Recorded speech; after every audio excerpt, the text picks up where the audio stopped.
Ce sont des essais en plein champ réalisés par les fermes des lycées et des séquences pédagogiques avec des apprenants de la seconde au BTS.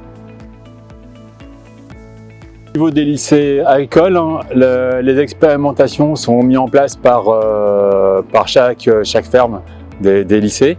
Ensuite, j'ai la mission d'assister les expérimentateurs sur place et d'assurer la coordination en relation avec l'ITB. Donc les objectifs du projet vis-à-vis de l'enseignement, c'est essayer d'ouvrir les jeunes sur des thématiques d'actualité, leur donner l'envie d'aller chercher des alternatives.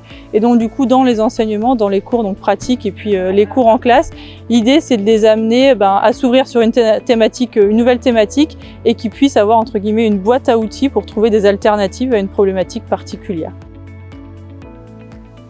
Dans un certain nombre de cas, les lycéens vont sur la parcelle pour faire des notations ou voire dans certains cas pour assister en tout cas à la mise en place de l'essai.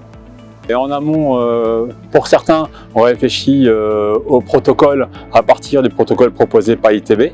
Donc il y a l'aspect technique et l'aspect expérimental.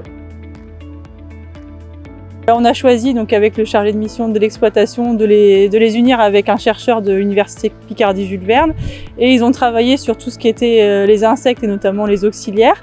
Donc ils ont eu des interventions à ce sujet et puis ensuite ils sont allés sur le terrain mettre en place des pièges à insectes et notamment des pots barbeurs pour faire des relevés de faune du sol et notamment des carabes pour voir comment se développer les auxiliaires dans le cadre du projet de recherche sur l'arrêt des néonicotinoïdes.